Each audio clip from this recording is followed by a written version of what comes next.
9절에서 19절까지 보시겠습니다. 제가 봉독해 드리도록 하겠습니다. 그가 또 이 비유로 백성에게 말씀하시기 시작하시니라.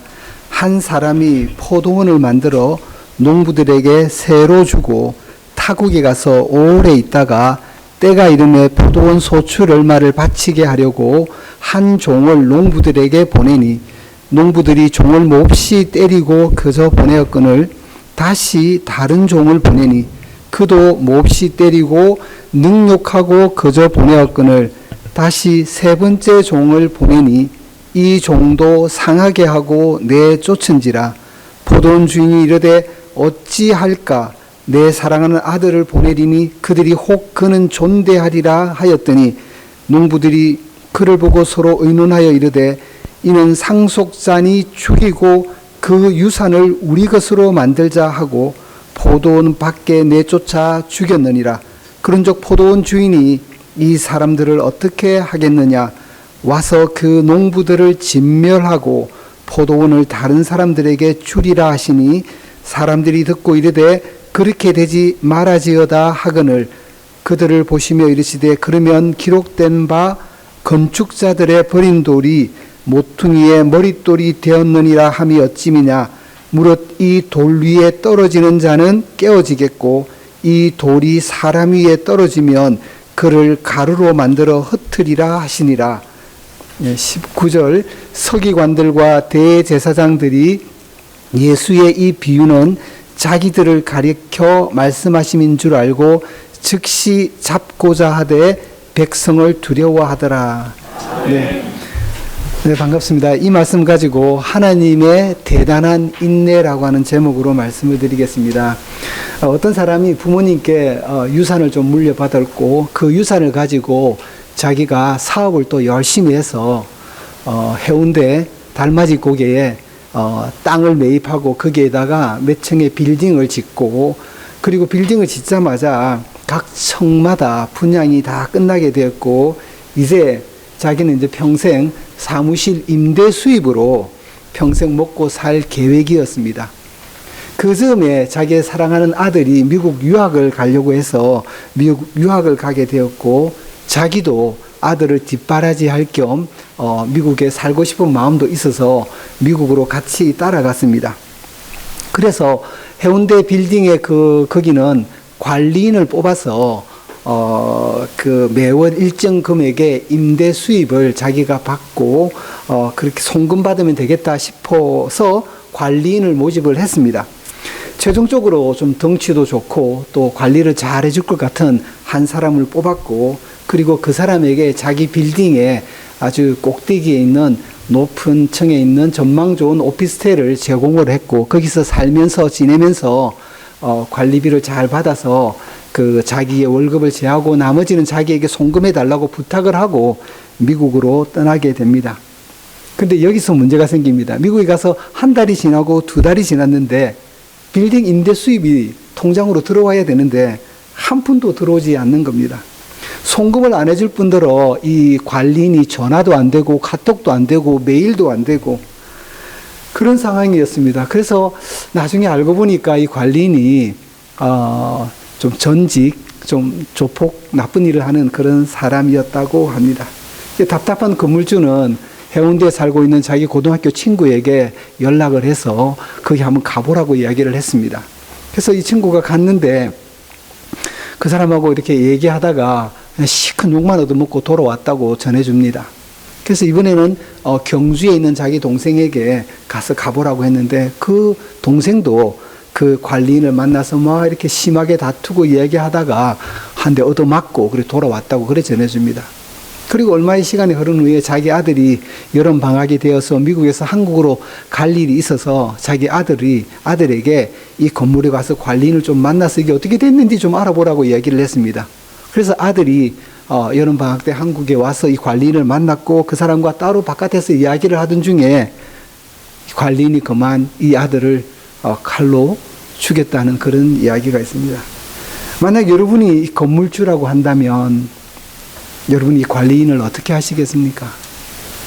당장 한국에 들어와서 요절을 내지 않겠습니까? 오늘 본문에 등장하는 이 포도원 주인이 그와 같은 상황을 맞았습니다. 오늘 이것은 예수님께서 비유로 말씀하시는 거고, 저도 조금 전에 제가 말씀드렸던 내용은 실제로 있었던 일이 아니고 제가 본문을 근거로 각색해서 여러분들에게 말씀을 드린 겁니다.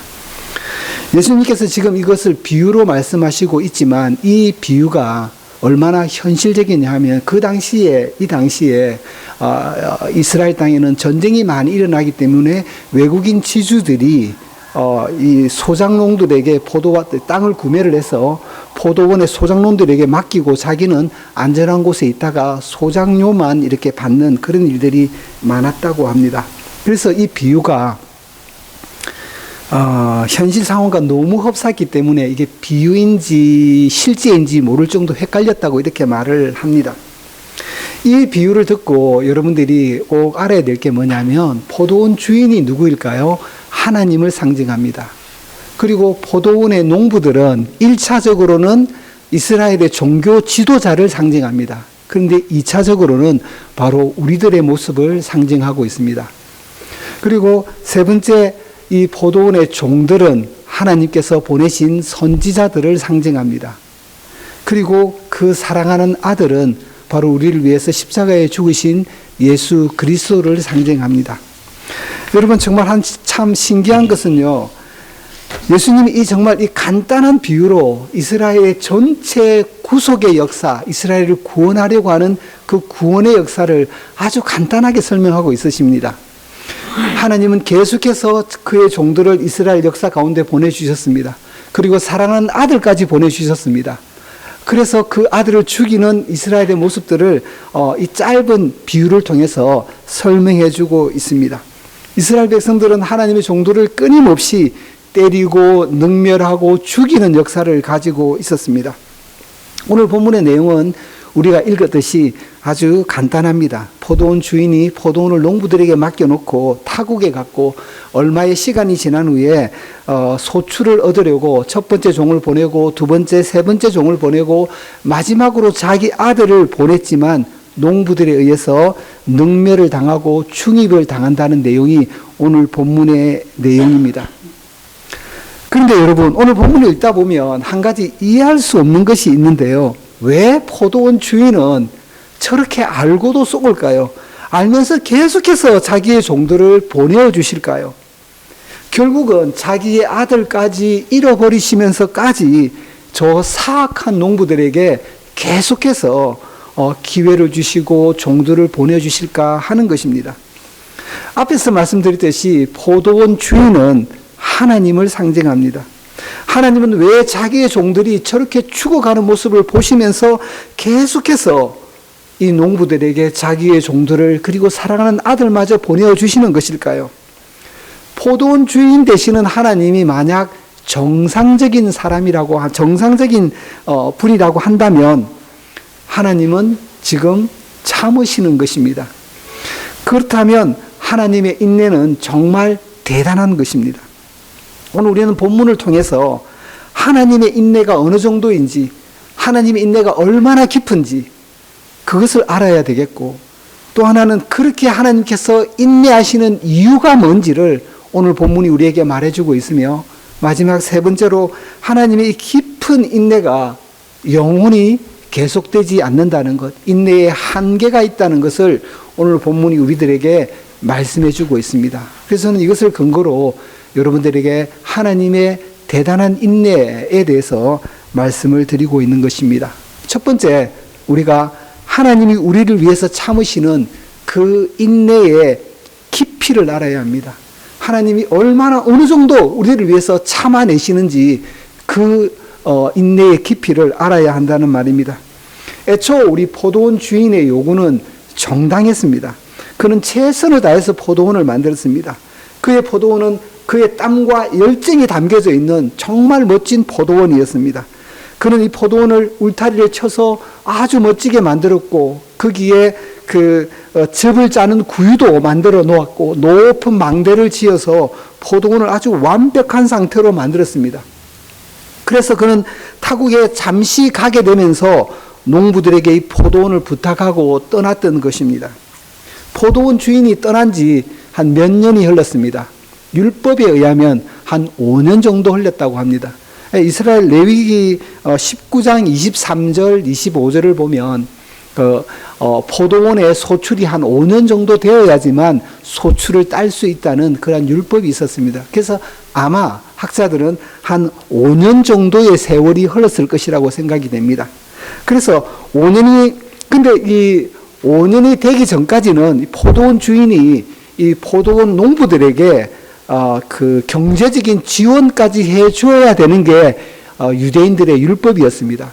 그렇다면 그래야지만 이 포도원을 경영하는 사람들이 아직 그때까지는 소출이 없으니까 먹고 살아야 되니까 주인이 그 5년 동안은 경제적인 지원을 해주어야 했던 것입니다. 그러니까 포도원 주인은 5년 동안 타국에 있으면서 이 농부들에게 경제적인 지원도 해주었습니다. 먹고 살 수 있게끔 다 해주었다는 이야기입니다. 자, 만약에 농부들이 정상적으로 이 포도원을 잘 운영을 했더라면 포도원의 열매가 열렸을 충분한 그러한 시간이 지났습니다. 그래서 드디어 주인은 소출의 얼마를 받기 위해서 그의 종을 보내게 됩니다. 포도원 주인의 입장에서 보면 여러분, 포도원 소출을 얼마 달라고 하는 것이 어쩌면 당연한 일이지 않습니까? 자기가 주인이니까. 포도원 주인은 농부들에게 여러분 충분한 시간을 주었습니다. 충분한 장비를 갖추게 해주었고 충분한 인원을 제공했고 경제적인 지원도 아끼지 않았기 때문에 주인으로서는 당연한 요구를 하고 계신 것입니다. 그래서 그는 첫 번째 종을 그들에게 보냅니다. 그래서 포도원 소출에 얼마를 달라고 이렇게 말을 합니다. 그런데 이 첫 번째 종을 농부들이 어떻게 취급을 했습니까? 오늘 10절에 보면 몹시 때리고라고 되어 있습니다. 헬라어로는 데로라고 하는 단어인데요. 이 단어는 아주 잔혹한 폭력을 이야기합니다. 예수님께서 십자가에 달리실 때 대제사장의 뜰에서 뺨을 맞으시며 침뱉음을 당하시며 구타를 당하실 때 그 단어를 그대로 여기서 사용하고 있습니다. 이 단어는 얼굴이나 몸에 집단 구타를 당했을 때 사용하는 단어가 바로 이 몹시 때리고 데로라고 하는 헬라어 단어입니다. 여러분, 포도원 주인이 농부들에게 가서 그랬겠죠. 저는 포도원이 저 타국에 있는 포도원 주인이 보낸 종입니다. 제 신분증이 여기 있습니다. 보십시오. 그리고 우리 주인께서 포도원 소출을 얼마를 달라고 하십디다 라고 말을 했는데 그 순간에 농부들이 달려들어서 집단적으로 이 첫 번째 종을 구타를 했다는 것입니다. 잔혹하게 심하게 때렸다는 것입니다. 얼마나 맞았든지 종은 얼굴과 온몸에 멍이 들고 흉측한 모습이 되어서 주인에게 돌아갔을 것입니다. 이를 본 주인이 마음이 어떻겠습니까, 여러분? 화가 났을 법도 하지 않습니까? 그런데 주인은 참았습니다. 여러분, 하나님도 참으셨습니다. 예수님께서 잡히시던 날 밤에 로마 군인들이 병정들과 함께 예수님을 잡아 죽이려고 막 찾아왔을 때 그때 베드로가 이때를 대비해서 칼을 차고 있었잖아요, 베드로가요. 그래서 그 대제사장 말고의 그 종의 귀를 잘라서 귀가 이게 잘려지는 그러한 일을 그때 예수님께서 베드로에게 뭐라고 말씀하셨냐면 베드로야 이것까지 참아라 라고 말씀하셨습니다. 그리고 내가 이 12군단이나 더 되는 천사를 동원해서 이들을 다 무찌를 수 없을 것 같느냐라고 예수님께서 말씀하십니다. 12군단 더 되는 천사, 한 군단에 6,000명입니다. 그러면 12군단이면 72,000명입니다. 72,000명의 천사를 동원해서 이들을 싹 없애버릴 수 없겠느냐라고 예수님께서 말씀하십니다. 여러분, 천사 한 사람의 능력이 어느 정도 되는 줄 아십니까? 열왕기하 19장 35절에 보면 그 유다 왕 히스기야 왕 때 그 지금의 이라크죠, 아시리아의 그 사네립이 예루살렘 성을 공격하라고 군사를 보냅니다. 그때 대장으로 온 랍사게라고 하는 그 장군이 있는데 그가 예루살렘에 와서 이스라엘 사람들을 이스라엘 말로 막 그 조롱을 합니다. 내가 이 예루살렘을 이렇게 포위를 했다. 내 손에 예루살렘 성이 들어와 있다. 누가 감히 하나님이라도 어떻게 내 손에서 이 예루살렘 성을 구할 수 있겠느냐 하면서 막 조롱을 했습니다. 그 말을 한 그날 밤에 하나님으로부터 온 천사가 이 18만 5천 명의 이 군사를 다 죽여버립니다. 그들이 하루아침에 일어나 보니까 아침에 18만 5천 명이 다 송장이 되어버려 있었던 겁니다. 누가 했느냐? 천사 한 사람이, 하나님으로부터 온 천사 한 명이 그 일을 했다라고 하는 것입니다. 천사 한 명의 능력이 이 정도인데 예수님은 7만 2천 명의 천사를 지휘할 수 있는 분이시지만 십자가에 못 박혀 돌아가실 때 참으셨던 것입니다. 10절에 보니까 여러분 이 농부를 몹시 때렸을 뿐만 아니라 거저 보내었다라고 되어 있습니다. 거저 보내었다. 여러분 이 말은 그들이 소출이 있는데 포도원이 지금 잘 되었어요. 그런데 안 주어서, 그들에게 안 주어서 이거 그냥 보낸 게 아니고 아예 줄 것이 없을 정도로 포도원을 엉망으로 만들어 놓았다는 것입니다. 그래서 줄 것이 없어서 그냥 거저 보낸 겁니다. 그들의 포도원은 포도원 주인을 향해서 보일 것이 없는 황폐하고 메마르고 열매 없는 상태의 포도원으로 만들어 놓았다는 얘기가 되는 것입니다. 여러분, 우리는 어떻습니까? 하나님께서 우리에게 가정이라고 하는 포도원을 주셨습니다. 아내와 남편과 자녀가 있습니다. 정말 멋진 포도원을 주셨습니다. 완벽한 포도원을 주셨습니다. 직장이라고 하는 포도원이 있고 교회라고 하는 포도원이 있습니다. 네, 목사님도 계시고 장로님, 권사님, 집사님, 성도님들 다 이 아름다운 공동체 포도원을 주시는데 이 포도원에서 우리가 정말 이 농부처럼 엉망으로 만들어 놓아서는 안 되겠습니다. 이 포도원을 정말 잘 가꾸어서 우리가 하나님이 원하시는 아름다운 열매를 맺을 수 있는 그런 포도원으로 가꾸어 나가야 하는 것이 오늘 우리들의 살아가는 삶의 태도여야 된다라고 하는 것입니다. 다시 본문에 돌아가 보시면 첫 번째 종이요, 몹시 얻어맞고 빈손으로 돌아왔습니다. 그것을 본 주인의 심정은 어떻겠습니까? 자기의 사랑하는 종을 보냈는데 그 종이 그곳에 가서 집단 구타를 당하고 자기의 겨우 목숨만 부지하고 살아 돌아온 그 종의 모습을 보시는 포도원 주인의 모습은, 심정은 어떠했겠습니까? 만약 여러분의 아들, 딸이 밖에 나갔다가 집단 구타를 당했다고 생각해 보십시오. 아마 여러분도 마찬가지지만 저도 마찬가지겠고 아마 마음에 엄청난 분노가 일어났을 것입니다. 근데 포도원 주인은 이때 참으셨습니다. 그런 말없이 참으시고 두 번째 종을 우리들에게 보내줄 준비를 하고 계셨던 것입니다. 여러분, 하나님이 그리하셨습니다. 하나님이 역사 가운데 주의 종들을 보내서 우리가 믿음으로 살기를 바랬는데 우리는 다 그릇 행하여 각기 제 길로 갔습니다. 그리고 사람마다 자기 소견에 옳은 대로 다 행하고 살아가고 있었습니다. 그때 우리를 돌이키려고 하나님께서 얼마나 많은 종들을 우리에게 보내주셨습니다. 그럼에도 불구하고 우리는 그렇게 살지 않았습니다. 그런 우리의 모습을 보고 포도원 주인 되신 하나님이 참으셨던 것입니다. 여러분, 그 종이 돌아왔을 때 포도원 주인의 종들이 많을 거 아니에요. 그 종들이 첫 번째 종에 얻어맞고 오는 모습을 보고 주인은 지금 두 번째 종을 보내려고 하는데 누가 제가 가겠습니다 이렇게 할 종들이 아마 많지 않았을 겁니다. 아무도 거기에 가려고 하지 않는 분위기였습니다. 그런데도 포도원 주인은 다시 더 우수하고 탁월한 종 하나를 세워가지고 다시 그곳으로 보내게 됩니다. 11절 보시면요, 다시 다른 종을 보내니라는 구절이 있잖아요. 이 다시라는 단어 속에는 하나님의 인내가 담겨져 있습니다. 하나님의 인내가 얼마나 깊으시면 이 상황에서도 다시 다른 종을 보내주시는 분이 바로 하나님의 인내, 하나님의 사랑입니다. 하나님은 우리에게 다시 한번 기회를 주십니다. 우리의 실패에도 불구하고 하나님은 다시 우리를 믿어주시고 다시 두 번째 종을 우리에게 보내주신다는 얘기입니다. 이것이 바로 하나님의 사랑이고 하나님의 대단하신 인내입니다. 하나님은 우리의 실패를 실패로 보지 않으시고 그 실패 때라도 우리를 가까이 하려고 다시 종을 보내주시는 분이 바로 하나님이십니다. 우리는 이 사랑을 잊지 말아야 합니다. 그런데 우리가 어떻게 했습니까? 11절에 계속해서 보시면 우리 정말 비참한 구절을 읽습니다. 그도 몹시 때리고 능욕하고 거저 보내었거늘이라는 구절이 있습니다. 농부들은 하나님의 두 번째 종도 심히 때렸습니다. 얼마나 심하게 때렸든지 이 본문이요, 마가복음에도 있고 마태복음에도 있고 누가복음에도 있습니다. 근데 마가복음 12장 4절에 보니까요, 이 종이, 두 번째 종이 맞다가 머리에 상처를 입었다라고 말을 해주고 있습니다.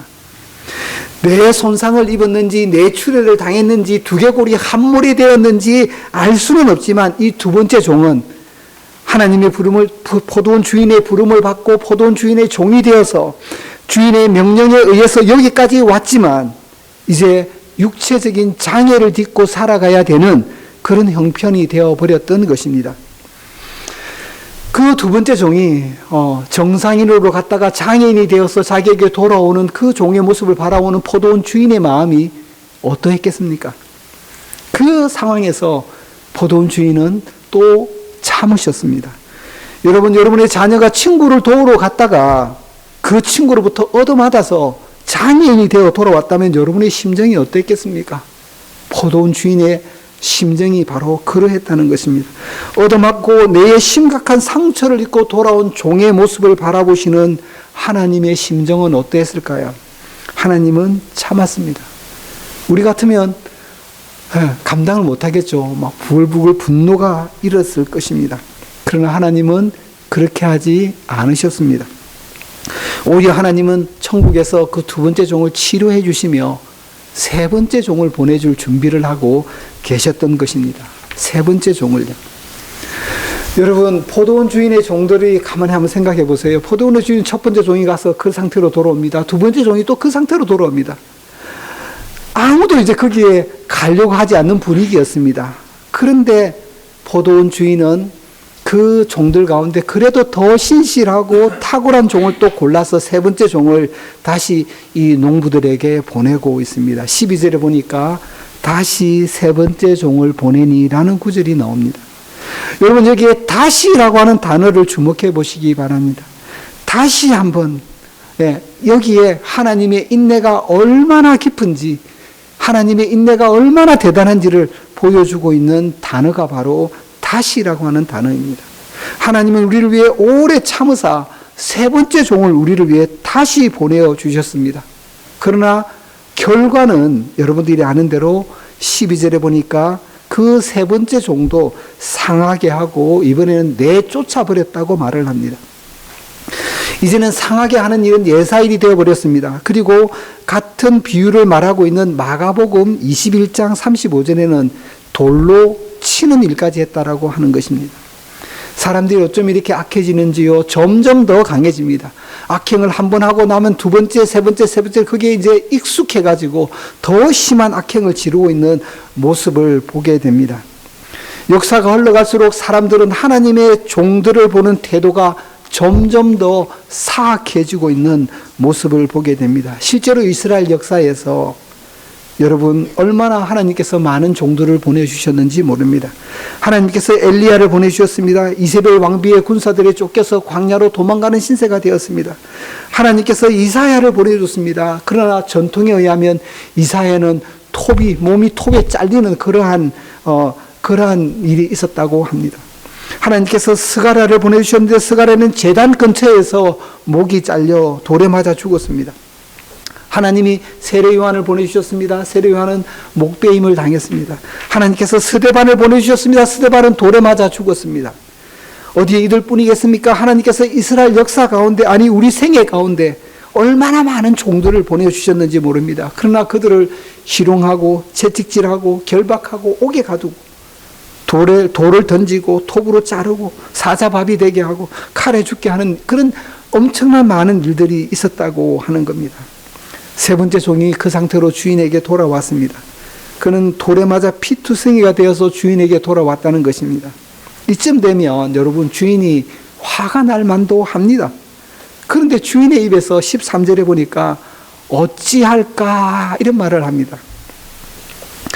이 말은 어찌할까, 이 말은 주인이 당황스러워가지고 어찌할까 이렇게 말하는 게 아니고 오히려 농부들에 대한 그 연민의 정이 더 커져가지고 저 불쌍한 농부들을 어찌하면 좋을까라고 하는 그 어찌할까가 바로 이 단어입니다. 여러분, 주인이 또 결심을 합니다. 내 사랑하는 아들을 보내리니 그들이 혹 그는 존대하리라. 여러분, 이게 말이 됩니까? 제가 만약에 그 옆에 있었다면 저는 포도원 주인에게 이렇게 말했을 겁니다. 주인님, 아니 됩니다. 이번에도 저 사악한 인간들에 의해 당신의 계획은 실패할 것이 뻔합니다. 더군다나 그 위험한 곳에 당신의 아들까지 보내시다뇨. 아니 됩니다. 주인님, 제발 그렇게 하지 말아주세요. 라고 간청했을 겁니다. 그러나 주인의 마음은 달랐습니다. 내 사랑하는 아들을 보내리니 그들이 혹 그는 존대하리라. 이 혹이라는 단어는 희망을 안고 있습니다. 주인은 농부들에게 희망을 그래도 가지고 있었던 모양입니다. 이번만은 달라질 것이라는 그 희망을 담아 표현한 단어가 바로 혹이라는 단어입니다. 혹 공경하리라. 하나님의 인내는 정말 대단하십니다. 정말 아무리 생각해도 하나님은 참고 참으시는 분이 바로 하나님이십니다. 자기 아들마저 아낌없이 주시기까지 사악한 우리들을 사랑해 주시는 주인의 모습을 본문을 통해서 보시기 바랍니다. 이것이 바로 하나님의 인내입니다. 끝까지 참으시는 하나님의 인내, 그 깊이를 여러분 헤아려 보시기 바랍니다. 오늘 본문을 통해서 우리는 첫째, 하나님 우리를 위해서 참으시는 인내의 깊이를 알아야 합니다. 두 번째, 하나님이 우리를 위해 참으시는 인내의 이유를 알아야 합니다. 도대체 하나님은 왜 이렇게 어리석게도 계속해서 우리를 믿어주시는 걸까요? 도대체 사랑하는 아들을 죽이시면 그 아들보다도 더 소중한 무엇이 있었기에 이렇게까지 우리를 사랑해 주시는 것일까요? 자기 하나뿐인 아들을 보내시면서까지 하나님이 얻고 싶어하는 그게 도대체 뭐냐는 말입니다. 저는 대답을 두 가지로 말씀드리고 싶습니다. 첫 번째는 거기에 바로 여러분이 있었기 때문입니다. 저와 당신이 거기에 있었기 때문에 하나님께서 자기 아들을 죽이시면서까지 우리에게 사랑하시면서 우리를 참으시는 것입니다. 하나님께서 참으시는 이유는 바로 우리를 향한 하나님의 사랑 때문입니다. 두 번째는요, 하나님이 지옥의 형벌이 얼마나 무서운지를 아시기 때문에 하나님께서 이토록 오랫동안 참아주시는 것입니다. 지옥은 여러분 한 번 들어갔다가 형을 살고 나오는 감방이 아닙니다. 한 번 들어가면 영원히 못 들어오는 것입니다. 그러기에 우리 영혼 한 사람 한 사람의 영혼이 얼마나 불쌍하셔서 하나님께서는 한 영혼도 그 영원한 형벌의 장소에 들어가지 않도록 하기 위해서 그 모든 수모를 참아가시면서 이렇게 인내하시면서 기다려주시는 것입니다. 이것이 바로 하나님의 인내이며 하나님의 사랑입니다. 여러분 찬송가 304장에 보면 그 크신 하나님의 사랑, 그 찬양 아시죠? 그 3절에 보면 기막힌 구절이 나옵니다. 하늘을 두루마리로 삼고 바다를 먹물로 삼아도 하나님의 사랑 다 기록할 수 없겠네요. 하늘을 종이로 삼고 바다를 잉크로 삼아도 영어 성경에 보니까요, 하나님의 사랑을 다 기록할 수 없다라고 되어져 있습니다. 이게 바로 하나님의 크신 사랑입니다. 다시 본문으로 돌아가겠습니다. 13절에 보시면 포도원 주인이 이르되 어찌할까 내 사랑하는 아들을 보내리니 그들이 혹 그는 존대하리라 하였더니 14절에 보니까 농부들이 그를 보고 서로 의논하여 이르되 이는 상속자니 죽이고 그 유산을 우리 것으로 만들자 하고, 농부들은 생각했을 것입니다. 이들이 아들이 나타난 것으로 미루어 아마 주인이 타국에서 병들었거나 아니면 심각한 병에 걸려서 죽었을 것이라고 생각했습니다. 그래서 그렇다면 저 아들만 죽이면 이 포도원은 우리의 것이 될 수 있을 것이라고 생각을 했던 모양입니다. 그래서 그들이 이렇게 말합니다. 이는 상속자니 죽이고 그 유산을 우리 것으로 만들자. 여러분, 인간의 모든 사악한 행동은요, 하나님의 것을 우리 것으로 만들자 이렇게 하는 데서 생겨나는 겁니다. 한 인간의 모든 불행은 하나님이 주신 포도원을 자기 포도원으로 만들려고 하는 데서 생겨난다는 것입니다. 오늘 본문의 이 농부들은 결국 포도원 주인의 아들마저 처참하게 죽이게 됩니다. 저는 여기서 좀 놀라운 발견하고 싶은 사실이 뭐냐면, 저 같으면 당장 달려와서 이 농부들을 아주 진멸해 버렸을 것입니다. 그런데 주인이 그렇게 하지 않더라고요. 이 성경 구절을 아무리 살펴봐도 포도원 주인이 군사를 이끌고 와가지고 이 농부들을 진멸했다라고 하는 그 말이 어디에도 없는 거예요. 아들까지 죽었지만 이 농부들에게 돌이킬 수 있는 시간을 주고 있는 것을 보게 됩니다. 이것이 하나님의 사랑이요, 하나님의 인내입니다. 하나님은 자신의 아들을 죽인 그 사람들을 당장 보복하지 않으시면서 심판의 때를 지금까지 연기해 두고 계십니다. 이것이 바로 하나님의 사랑입니다. 하나님께서 이렇게 오래 참으시는 이유는 거기에 여러분이 계시고, 거기에 우리의 가족들이 있고, 우리의 친척과 자녀들이 있고, 그리고 지옥의 형벌이 어떠한 건지 하나님이 아시기 때문에 하나님께서 이렇게 길게 오래오래 참으시는 겁니다. 여러분, 오늘 본문을 통해서 우리는 세 번째, 하나님이 우리를 위해 참으시는 인내의 한계가 있다는 것도 우리에게 알려줍니다. 15절에서 18절인데요. 여러분, 하나님이 참으시는데요, 이렇게 언제까지 무한정 영원히 참으시지는 않는다고 본문이 우리에게 말해주십니다. 비유를 마치시고 예수님께서 사람들에게 묻습니다. 포도원 주인이 농부들을 어떻게 할 것 같으냐라고 물으니까 16절에 예수님께서 자기가 물으시고 자기가 대답해 주십니다. 와서 그 농부들을 진멸하고 포도원을 다른 사람에게 줄 것이다 라고 말씀해 주십니다. 이 말은 예수님의 인내가 무한하지 않다는 말입니다. 인내에는 한계가 있다는 말입니다. 자기의 종들과 그 아들까지 아낌없이 주신 하나님이 언제까지나 우리를 끝까지 참아주시는 것은 아니라고 하는 겁니다. 하나님이 언젠가 그의 진노를 쏟아내시겠다 하는 말씀이 13절, 15, 17, 18절에 나옵니다. 하나씩 간단하게 보겠습니다. 13절에 보시면 내 사랑하는 아들을 보내리니 라고 하는 말씀이 있잖아요. 이 말은 하나님의 마지막 기회라는 말입니다. 예수님은 지금 포도원 주인의 마지막으로 보낸 그 사람이, 그 사랑하는 아들이 바로 나야 라고 이렇게 말씀하시는 겁니다.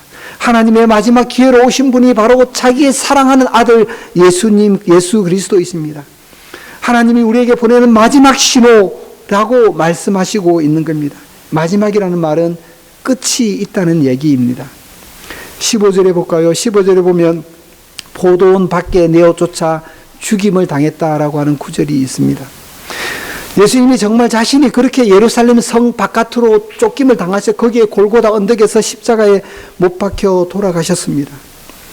여러분, 하나님의 시간표를 간단하게 제가 말씀드리면 하나님은 종들을 보내주십니다.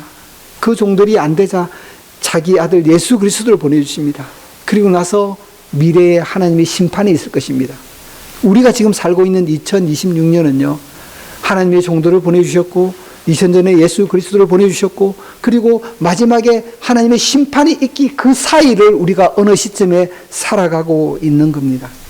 17절에 보니까 건축자의 버린 돌이 모퉁이의 머릿돌이 될 것이라는 구절이 있습니다. 물론 시편 118편 22절을 인용한 구절인데요. 건축자들의 버린 돌, 건축자들은 나를 버려서 무덤에 넣겠지만 나는 모퉁이의 머릿돌로 다시 살아날 것이라는 말씀을 하고 있는 것입니다. 18절에 보면 이 돌 위에 떨어지는 자는 깨어지겠고 이 돌이 사람 위에 떨어지면 그를 가루로 만들어 흩으리라는 구절을 여러분 보시기 바랍니다. 이 돌이란 예수님을 이야기하는 겁니다.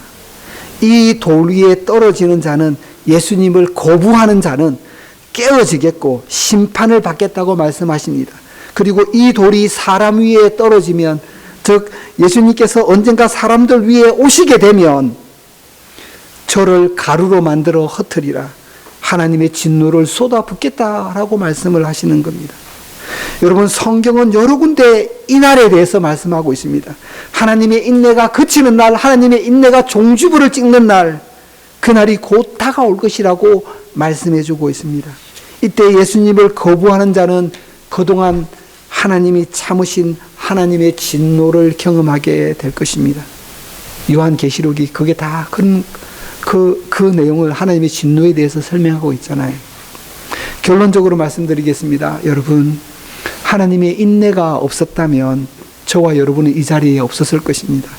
하나님의 인내가 없다면 우리 모두는 구원의 길에서 멀어졌을 것입니다. 하나님의 대단하신 인내 덕분에 우리가 지금 살아있는 것입니다. 그러나 그 인내가 무한정 계속되지는 않는다는 사실을 성경이 우리들에게 말씀해 주고 있습니다. 현재 여러분, 미국과 이란이 전쟁을 하고 있습니다. 미국이 전쟁을 시작하기 전에 꼭 하는 것이 있습니다. 자국민들에게 공지를 보냅니다.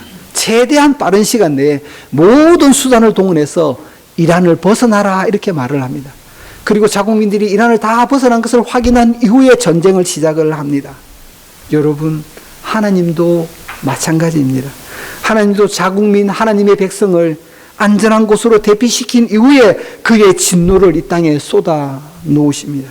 하나님의 인내가 끝나는 순간이 언제인지 알려주는 성경 구절 하나만 읽고 말씀을 마치도록 하겠습니다. 데살로니가 전서 4장 16절에서 17절 제가 읽어드릴게요. 데살로니가 전서 4장 16절 17절입니다. 주께서 호령과 천사장의 소리와 하나님의 나팔로 이 땅에 친히 하늘로부터 강림하시리니 그리스도 예수 안에서 죽은 자들이 먼저 일어나고 그 위에 우리 살아남은 자들도 그들과 함께 공중에서 주를 영접하게 하시리니 그리하여 우리가 항상 주와 함께 있으리라. 바로 이 순간입니다. 주께서 호령과 천사장의 소리와 하나님의 나팔로 이 땅에 강림하시는 순간이 하나님의 인내가 끝나는 순간입니다. 우리 모두는 하나님의 인내가 그치는 그 순간이 오기 전에 예수 그리스도를 나의 구주, 나의 하나님으로 믿고 살아가야 합니다. 그 길만이 우리가 살 유일한 길입니다. 기도하겠습니다.